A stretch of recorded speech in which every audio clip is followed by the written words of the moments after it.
All right, I am thrilled to introduce this next speaker. Corey has actually been also coming to our events for at least 3 years, maybe more, as a volunteer and as a leader in our community, so I'm so honored. Corey Keith is the founder of Spectra Services and provides passion, experience, and knowledge through peer counseling, consulting, workshops, and one-on-one support in the areas of sexuality and gender since 2006. Recently, Corey has provided support and workshops around sacred relationships, mindfulness, and authenticity. Corey taught in the Bachelor's of Social Work program, sexual orientation, and gender expression in the summer of 2013 and again in winter 2015. Corey received a Bachelor's of Social Work in 2009, professional counseling and coaching diploma, and Master's of Education. So Corey's incredibly educated and brings us a lot of heart and soul into our community. Corey Keith.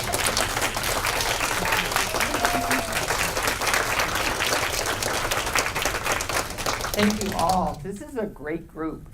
So the first thing I want to do, I want to first acknowledge the land that we are on. This is unceded Secwepemc territory, and acknowledging for myself, I am ancestry of settler heritage and those kind of things. So I think it's important to acknowledge that.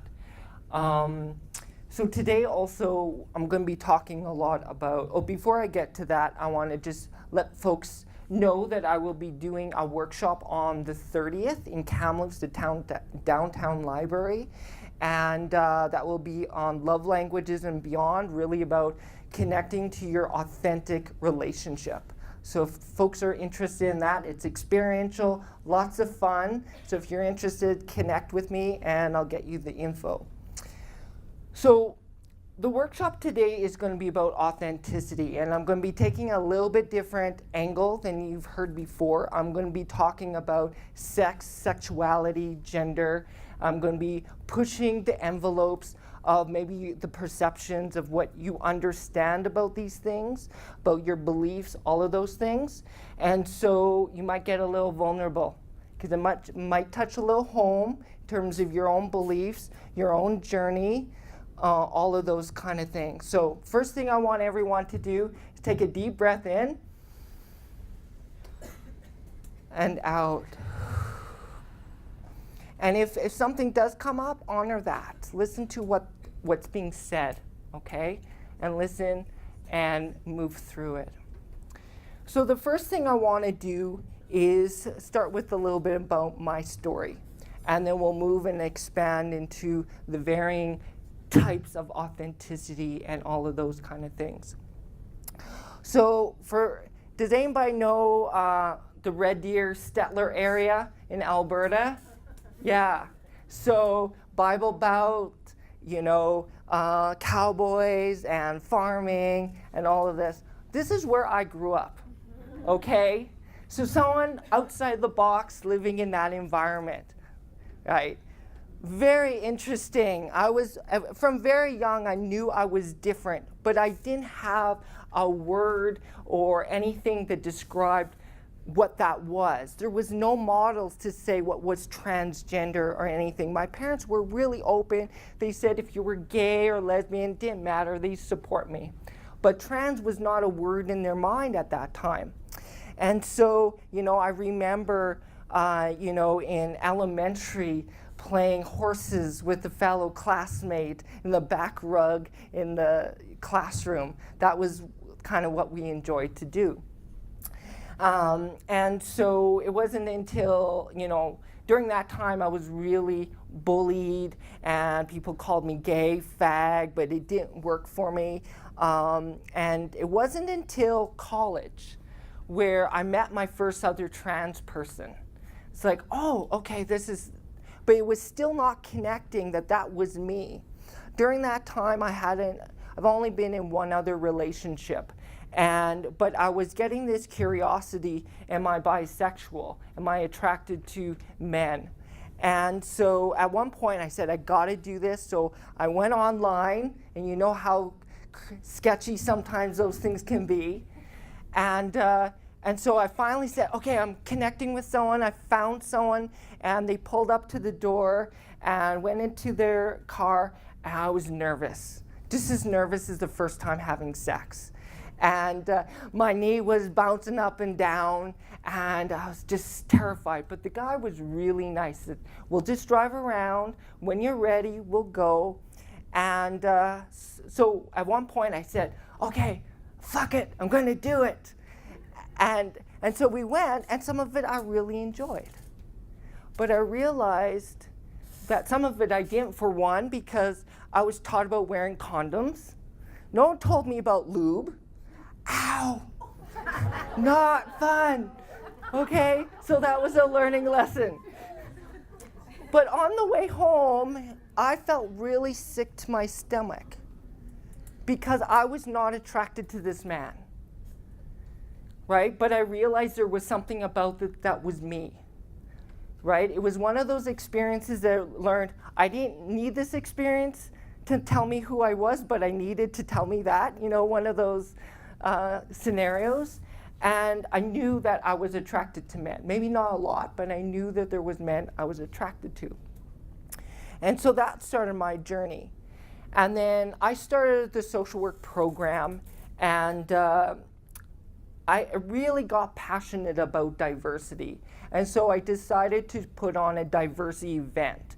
And I coordinated a whole bunch of different other organizations within the call. It'd never been done before. We had salsa night, we had Indigenous speakers, whole bunch of things. But the Pride group on campus was also doing a drag show. And I thought, I'm gonna do this. I'm gonna risk so that other people can step in and be themselves. And interesting enough, I loved it. It was so much fun. I was horrible though. But I've done it afterwards so many times. It's just great fun. But there was something about that experience that taught me there's something about this that I enjoyed. I loved putting on the dresses. Later I realized I wasn't a big makeup person. And so it was like, okay, there's something. And it started that evolution of exploration of who I was, okay?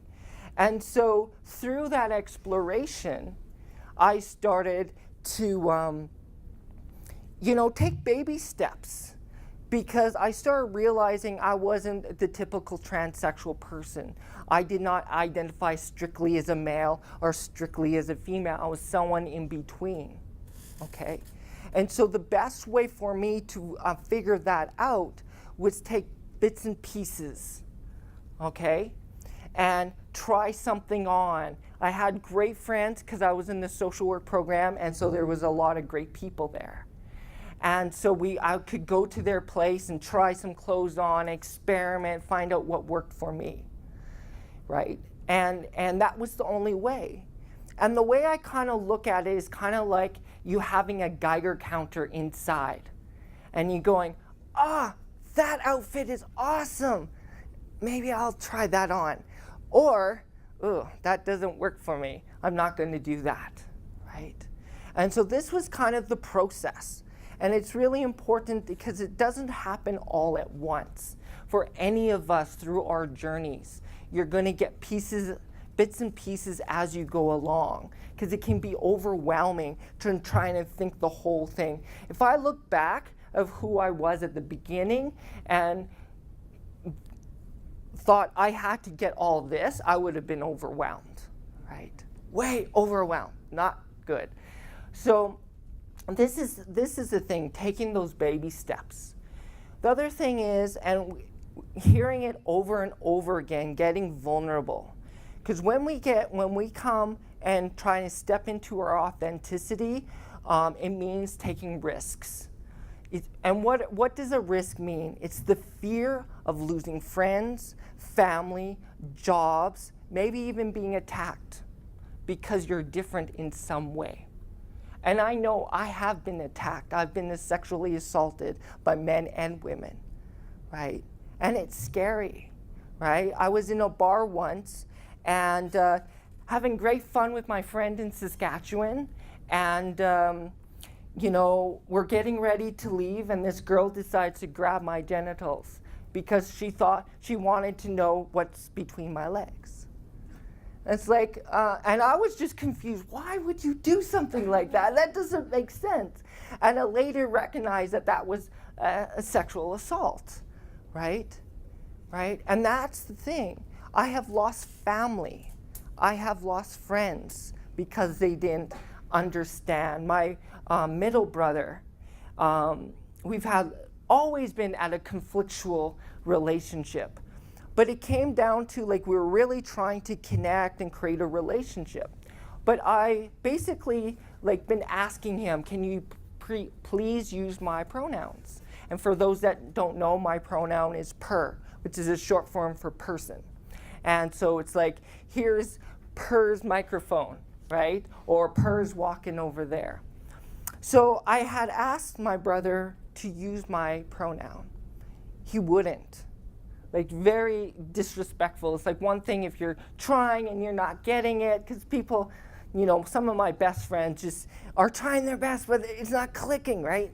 But this was a outright refusal to respect who I am and my boundaries. I later sent him a letter saying, this is what I need if we're going to have a relationship. And he basically got upset, angry, threatened violence against me, right? And I'm like, okay, thank you for that. Because now I know I don't want a relationship with you unless you're willing to step forward and try. That's all I'm asking, right? So how many of us in this room, because we're coming to a wellness festival, being magical beings and all of those kind of things, and how much is that a risk to tell someone that you've had an experience, right? Like I've had ETs visit me. I don't tell that to very many people, right? And how much of a risk is that to tell people, you know, that because you could lose jobs, lose whatever, depending, and that's the fear. The interesting thing I have found is that about 80 or 90% of when we think of the fear, it's fiction. It's not real, right?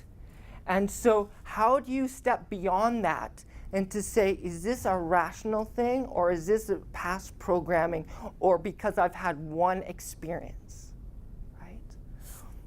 One of the big things about when you're going through this process is also, no matter how you feel different or alone, because you have those things, find allies, find friends.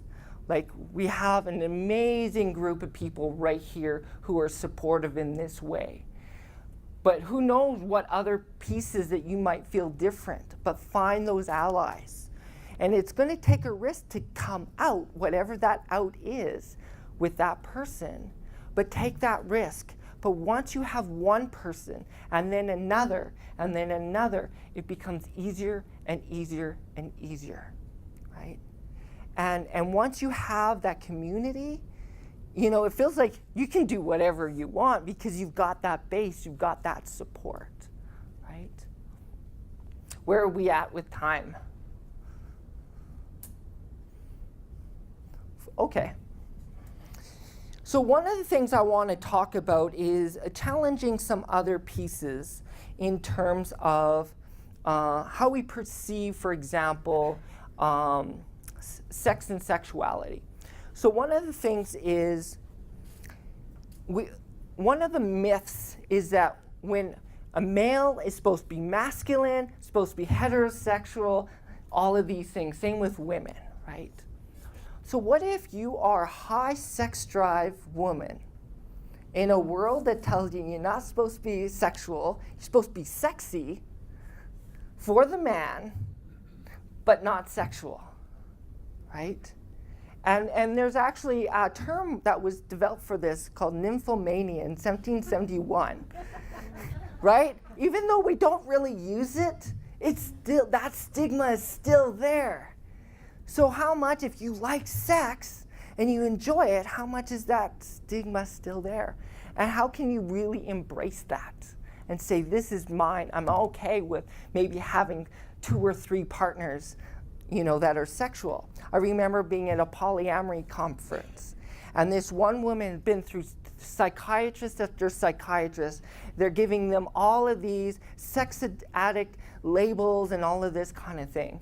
And then she found the term polyamory. And it's like, this is it. This is me. So polyamory is where you have ethical and consensual relationships with more than one person, okay? And so when she found that, she was like, yes, this is me, because it created this safe container for her to have those kind of relationships she needed, right? And so this is what this is about, finding who you are and finding those safe containers for you to be who you are, whatever that is. And the truth is, one of the great gifts of doing the work I do is I look at everyone in the room and the people I work with, I see their beauty. I can look right in them and see their unique self. And my wish is for each of you to see that, to believe that. Because once you can really embrace that, then anything is possible. There is an indigenous teaching where if one person is absent from the circle, from the community, it's not a full community. Something is missing. And if any one of you is not fully, and I know we're all in the process of getting there, but the more we can do that, the more we can create that whole community and make it real. All right. I want to thank you all for a great audience and hope you have a great rest of the conference.